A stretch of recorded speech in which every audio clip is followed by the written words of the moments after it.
साथियों, बामसेफ एवं राष्ट्रीय मूल्यवासी संघ का 2 दिन का राष्ट्रीय अधिवेशन तथा भारत मुक्ति मोर्चा का 3 दिन का राष्ट्रीय अधिवेशन मान्यवर कांसीराम साहब सांस्कृतिक स्थल लखनऊ में होने जा रहा है। 24 और 25 दिसंबर को बामसेफ का राष्ट्रीय अधिवेशन और राष्ट्रीय मूल्यवासी संघ का राष्ट्रीय अधिवेशन होगा। 26, 27 और 28 दिसंबर को भारत मुक्ति मोर्चा का 3 दिन का राष्ट्रीय अधिवेशन होगा। ये दोनों राष्ट्रीय अधिवेशन बहुजन समाज के लिए बहुत ही ज़्यादा महत्वपूर्ण हैं, क्योंकि आप सभी लोग जानते हैं कि देश में बामसेफ एकमात्र संगठन है जो कि इस देश में राष्ट्रीय स्तर पर फूले साहू अम्बेडकर पेरियार की आइडियोलॉजी पर,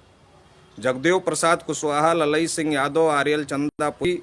कर्पूरी ठाकुर की आइडियोलॉजी पर देश में SC, ST, OBC और माइनॉरिटी में जागृति पैदा करने का काम कर रहा है, चेतना पैदा करने का काम कर रहा है। बामसेफ अधिकारियों और कर्मचारियों का संगठन है और अधिकारियों और कर्मचारियों का संगठन होने के बावजूद भी बामसेफ देश भर में लगातार फूले साहू अम्बेडकर पेरियार की आइडियोलॉजी पर कैडर बेस संगठन और कैडर बेस आंदोलन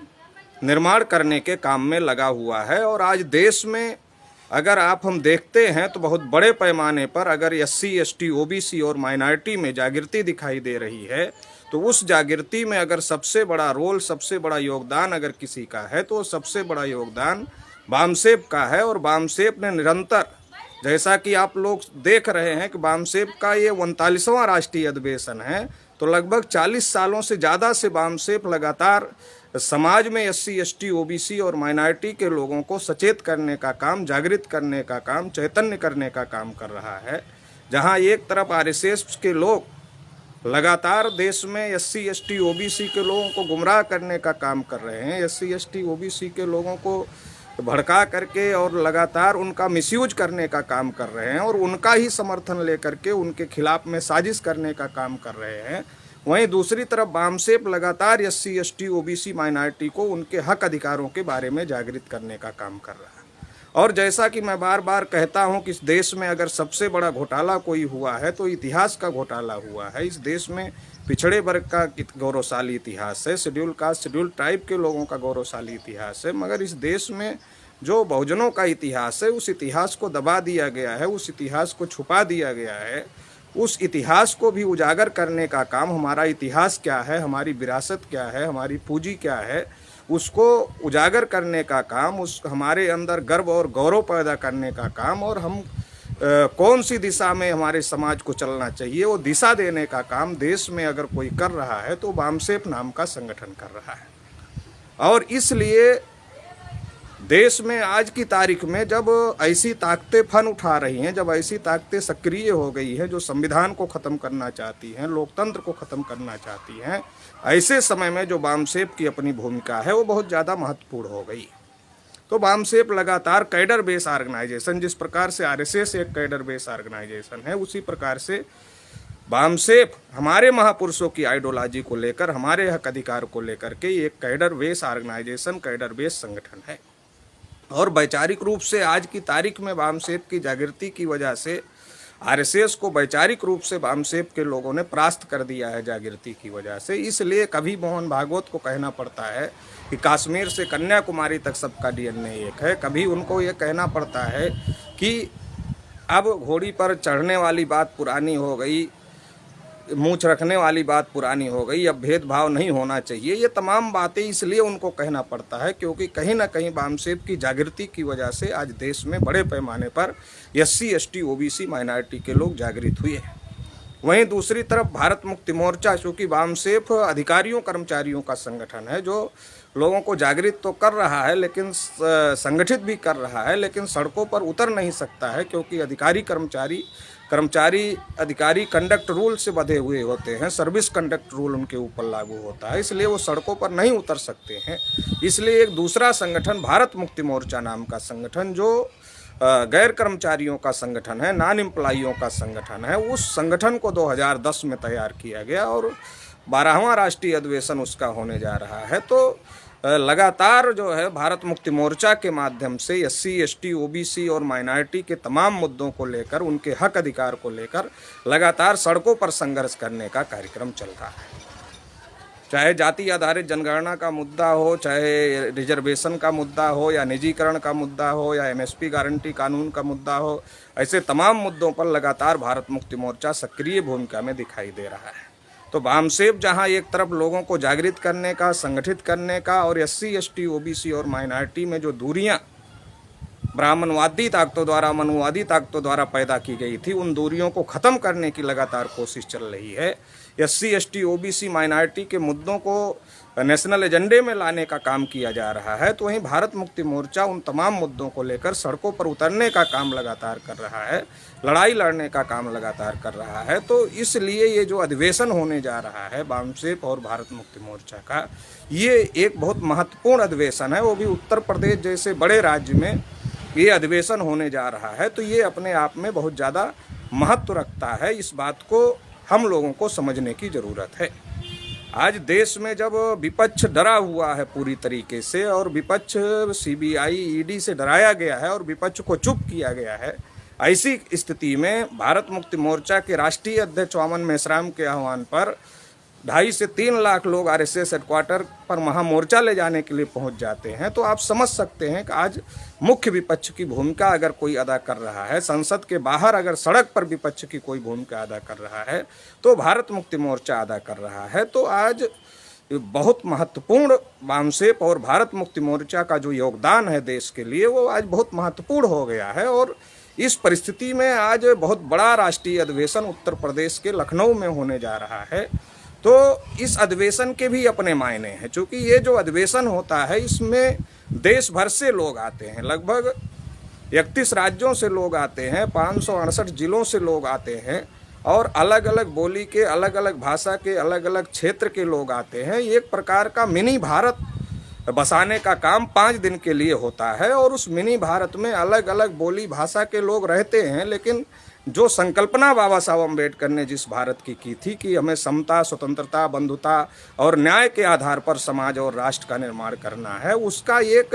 स्वरूप, उसका एक छोटा रूप अगर आपको देखना है तो आप वामसेप, राष्ट्रीय मूल्यवासी संघ और भारत मुक्ति मोर्चा के अधिवेशन में आएँ। आपको जो समता, स्वतंत्रता, बंधुता और न्याय की जो भावना है, जिम्मेदारी की जो भावना है, अनुशासन जो बहुजन समाज के संगठनों में नहीं होता, लेकिन जब आप वामसेप, भारत मुक्ति मोर्चा के अधिवेशन में आएंगे तो आपको लगेगा कि एक अनुशासित संगठन है। तो ये एक बहुत बड़ा अधिवेशन होने जा रहा है, और ये बहुत ज़्यादा मायने हैं इसके, क्योंकि जो विषय इन अधिवेशनों में रखे जाते हैं वो नेशनल एजेंडे में आते हैं। जैसे जाति आधारित जनगणना का विषय लंबे अरसे से वामसेप अपने राष्ट्रीय अधिवेशनों में रखता रहा है, और जब 2010 में भारत मुक्ति मोर्चा बना तो सबसे पहले भारत मुक्ति मोर्चा ने इस विषय को टेकअप किया, और 51,000 प्रोग्राम वामन मेश्राम जी के नेतृत्व में पूरे भारत में लिए गए, और 1 सितंबर 2011 को दिल्ली के रामलीला मैदान में जाति आधारित जनगणना और OBC की जाति आधारित जनगणना को लेकर के महारैली भी किया गया, और जो जनगणना हो रही थी उसका बहिष्कार भी किया गया कि जाति आधारित जनगणना नहीं तो हमारे घर में जानकारी नहीं। तो इस प्रकार से लगातार भारत मुक्ति मोर्चा ने जो ये मुहिम चलाई, उस मुहिम का ये रिजल्ट हुआ कि आज OBC की गिनती का मुद्दा हो या 52% OBC को 52% आरक्षण का मुद्दा हो, आज नेशनल एजेंडे में शामिल हो गया है। हर पार्टियों को इस पर बहस करना पड़ता है, टीवी वालों को इस पर नेताओं से सवाल पूछना पड़ता है। अगर इस मुद्दे को उछाला किसी के माध्यम से गया, नेशनल एजेंडे में लाया किसी के माध्यम से गया, तो उसका श्रेय वामसेप और भारत मुक्ति मोर्चा को जाता है। केवल OBC के मुद्दे ही नहीं, चाहे शेड्यूल कास्ट का रिजर्वेशन प्रमोशन का मुद्दा हो, या फिर रिजर्वेशन इम्प्लीमेंटेशन एक्ट का मुद्दा हो, या फिर आदिवासियों का जो सेग्रीगेशन किया जा रहा है, आदिवासियों का जो विस्थापन किया जा रहा है, जो ऐसे तमाम मुद्दे, SC ST OBC माइनॉरिटी के जो तमाम मुद्दे हैं, NRCCA का मुद्दा हो जिस पर भारत मुक्ति मोर्चा और बहुजन क्रांति मोर्चा ने भारत बंद किया था, तो ये तमाम मुद्दों को लेकर लगातार वामसेप जागृति पैदा करने का काम कर रहा है, और भारत मुक्ति मोर्चा लगातार मैदान में उतर करके संघर्ष करने का काम कर रहा है, लड़ाई लड़ने का काम कर रहा है। और एक बहुत बड़ी ताकत देश में निर्माण हो गई है। जब राष्ट्रीय पिछड़ा वर्ग मोर्चा ने 25 मई को 2022 को भारत बंद का ऐलान किया, जाति आधारित जनगणना को लेकर के और 10 और मुद्दों को लेकर के ऐलान किया, तो भारत मुक्ति मोर्चा ने उसका पूरी ताकत से समर्थन किया और जिसकी वजह से पूरे देश भर में जो है इस भारत बंद का असर दिखा। और अभी 29 नवंबर को जब हम लोगों ने 52% ओबीसी को 52% आरक्षण और जाति आधारित जनगणना सहित तमाम मुद्दों को लेकर के आंदोलन किया, भारत बंद का आह्वान किया, तब भी भारत मुक्ति मोर्चा की बहुत बड़ी भूमिका रही और इसकी वजह से आंदोलन भी बहुत बड़े पैमाने पर सफल हुआ। तो देश में अगर आज सड़कों के विपक्ष की बात किया जाए तो सड़कों के विपक्ष के रूप में आज भारत मुक्ति मोर्चा देश में कैडर बेस ऑर्गेनाइजेशन और बहुत बड़ी ताकत के रूप में उभर चुका है। तो इसलिए बहुजनों को, तमाम बहुजनों को, चाहे वो शेड्यूल कास्ट के लोग हों, चाहे वो शेड्यूल ट्राइब के लोग हों, चाहे वो ओबीसी के लोग हों, चाहे वो माइनॉरिटी के लोग, उनको इस बात को समझने की ज़रूरत है कि आज देश में अगर जो संविधान विरोधी ताकतें हैं, जो देश विरोधी ताकतें हैं, जो लोकतंत्र विरोधी ताकतें हैं, जो इस देश में मनुस्मृति का कानून लागू करना चाहती हैं, संविधान और लोकतंत्र को ख़त्म करना चाहती हैं, अगर उनको कोई रोक सकता है तो वैचारिक रूप से वामसेफ उस दिशा में काम कर रहा है और वही ताकतवर है जो रोक सकता है। और फिजिकली अगर मैदान में संघर्ष करने की बात है तो भारत मुक्ति मोर्चा नाम का जो संगठन है वो इनको रोकने की ताकत रखता है। तो इसलिए तमाम बहुजनों को इस बात को समझना होगा। और ये जो मिनी भारत हम लोग 5 दिन के लिए बसाने जा रहे हैं, जो ये इतना बड़ा राष्ट्रीय अधिवेशन हम लोग करने जा रहे हैं, तो इस राष्ट्रीय अधिवेशन को सफल बनाना होगा ताकि ये जो ताकत है, जो दुश्मनों से हमको लड़ाई लड़ना है, जो इस देश में संविधान के दुश्मन हैं, जो लोकतंत्र के दुश्मन हैं, वो हमारे भी दुश्मन हैं, और जो संविधान और लोकतंत्र के दुश्मन हैं वो हमारे दुश्मन हैं। अगर उनसे लड़ाई लड़ना है तो वामसेफ जैसे संगठन को मजबूत करना होगा, भारत मुक्ति मोर्चा जैसे संगठन को मजबूत करना होगा। तो मजबूत करने के लिए अभी जो राष्ट्रीय अधिवेशन हो रहा है, उस राष्ट्रीय अधिवेशन में आपको तन मन धन से साथ सहयोग करना चाहिए। रिसोर्सेज के लेवल पर चूंकि एक तरफ काला धन है, पीला धन है, अडानी अंबानी का भी धन है, लेकिन वामसेफ के पास, भारत मुक्ति मोर्चा के पास ना काला धन है, ना पीला धन है, ना अडानी का धन है, ना अंबानी का धन है। हमारे पास अगर धन है तो हमारे समाज के लोगों से जो हम सहयोग पाते हैं उसी के आधार पर हमारा मूवमेंट, हमारा आंदोलन चलता है। तो इसलिए आप सभी से अपेक्षा है कि आप सभी से अनुरोध है कि ज़्यादा से ज़्यादा रिसोर्सेज देने का काम करें, बहुत बड़ी संख्या में शिरकत करने का काम करें, ताकि ये अधिवेशन बहुत विशाल होगा, इसको और भी बहुत बड़ा और बहुत विशाल किया जा सके और आप भी देख सकें। क्योंकि हमारे बहुजन समाज के बहुत सारे लोग भ्रमित रहते हैं सोशल मीडिया में देख करके कि किस संगठन को सहयोग किया जाए। तो अगर आपको देखना है, फिजिकली आकलन करना है, तो आपको भारत मुक्ति मोर्चा और वामसेफ के राष्ट्रीय अधिवेशन में शिरकत करना चाहिए और शिरकत करके इस राष्ट्रीय अधिवेशन को सफल बनाना चाहिए। ज़्यादा से ज़्यादा रिसोर्सेज देने का काम करना चाहिए। राष्ट्रीय पिछड़ा वर्ग मोर्चा का राष्ट्रीय अध्यक्ष होने के नाते तमाम पिछड़े वर्ग के लोगों को भी हम ये कहना चाहते हैं कि आज देश भर में पिछड़े वर्ग को अगर जागृत करने का काम, संगठित करने का काम और सही दिशा में पिछड़े वर्ग का जो गौरवशाली इतिहास है, जो गौरवशाली विरासत है, अगर उसको बताने का काम, उसके बारे में लोगों को जागृत करने का काम हो रहा है, तो उसमें वामसेफ और भारत मुक्ति मोर्चा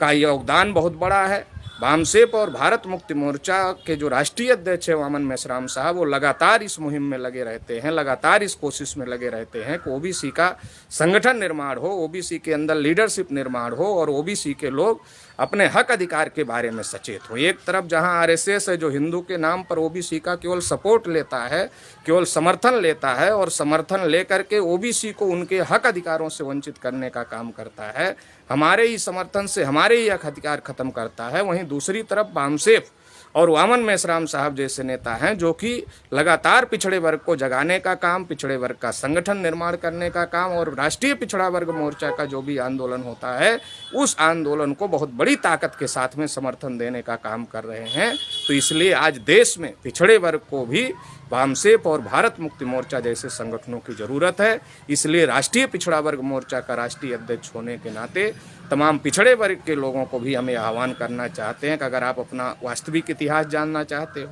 आप अपनी वास्तविक विरासत जानना चाहते हो, आप अपनी वास्तविक लड़ाई जानना चाहते हो और देश में क्या हो रहा है, देश में न्यायपालिका में क्या हो रहा है, कार्यपालिका में क्या हो रहा है, विधायिका में क्या हो रहा है, किस प्रकार से देश के साथ देश के साथ धोखेबाजी हो रही है, किस प्रकार से ओबीसी के साथ धोखेबाजी हो रही है और किस प्रकार से Bahujan Samaj, SC, ST, OBC, minority जो समूह है उसके साथ में किस प्रकार से धोखेबाजी हो रही है। अगर इस बात को समझना है तो आपको जो 24 दिसंबर से 28 दिसंबर तक वामसेफ राष्ट्रीय मूल निवासी संघ और भारत मुक्ति मोर्चा का राष्ट्रीय अधिवेशन हो रहा है, इसमें आपको बड़ी संख्या में शिरकत करना चाहिए और ये आंदोलन आगे बढ़े। इस आंदोलन को आगे बढ़ाने के लिए आपको बड़े पैमाने पर रिसोर्सेज देना चाहिए, तन मन धन से आपको सहयोग करना चाहिए ताकि ये मूवमेंट आगे बढ़ सके और जो हक अधिकार आज हमको मिल रहे हैं वो हमारी आने वाली पीढ़ियों को भी मिल सके। और जो हक अधिकार हमें नहीं मिले, 52% ओबीसी को 52% रिजर्वेशन मिलना चाहिए था जो नहीं मिला, निजीकरण में भी एससी, एसटी, ओबीसी को आरक्षण मिलना चाहिए था, नहीं मिला, रिजर्वेशन इम्प्लीमेंटेशन एक्ट बनना चाहिए, नहीं बना, एमएसपी गारंटी कानून लागू होना चाहिए, नहीं लागू हुआ। तो ये जो तमाम मुद्दे हमारे हित के हैं जिसके लिए हम लोग संघर्ष कर रहे हैं, अगर उस संघर्ष को आप आगे बढ़ाना चाहते हैं, उस लड़ाई को आगे बढ़ाना चाहते हैं और आप चाहते हैं कि ये लड़ाई आगे बढ़े और हमारी आने वाली जनरेशन को भी हक अधिकार मिले, तो इस अधिवेशन में को सफल बनाना होगा, ज़्यादा से ज़्यादा रिसोर्सेज देना होगा आंदोलन को आगे बढ़ाने के लिए। और जैसा कि हमारे पुरखों ने भारत को विश्व गुरु बनाया था, भारत को सोने की चिड़िया बनाया था, अगर हम फिर से भारत को विश्व गुरु और भारत को सोने की चिड़िया बनाना चाहते हैं तो ये जो लोग 3.5% लोग जो आपस में लोगों को एससी, एसटी, ओबीसी, माइनॉरिटी को आपस में लड़ा भिड़ा करके उनका समर्थन हासिल करके राज कर रहे हैं और फिर उनका ही सत्यानाश कर रहे हैं, जो देश को बेचने का काम कर रहे हैं, वो लोग भारत को विश्वगुरु सोने की चिड़िया नहीं बना सकते। अगर भारत को विश्वगुरु और सोने की चिड़िया बनाना है उसके लिए हम लोगों को शासक बनना होगा और अगर हम लोगों को शासक बनना है तो उसके लिए वामसेफ जैसे संगठन का मजबूत होना, भारत मुक्ति मोर्चा जैसे संगठन का मजबूत होना, राष्ट्रीय पिछड़ा वर्ग मोर्चा जैसे संगठन को मजबूत होना बहुत ज़्यादा ज़रूरी है। तो इसलिए आप सभी से आशा और उम्मीद है कि आप इस बात की गंभीरता को समझेंगे और जो 5 दिन का अधिवेशन 24 दिसंबर से 28 दिसंबर तक माननीय कांसी राम साहब सांस्कृतिक स्थल लखनऊ में हो रहा है, उस अधिवेशन में आप लोग बड़ी संख्या में शामिल होंगे और ज़्यादा से ज़्यादा रिसोर्सेज भी आंदोलन को चलाने के लिए देने का काम करेंगे। अपना बुद्धि, पैसा, समय, श्रम, हुनर इस आंदोलन को आगे बढ़ाने के लिए लगाएंगे, ऐसी हमें आशा और अपेक्षा है। आप सभी को बहुत बहुत आभार, धन्यवाद।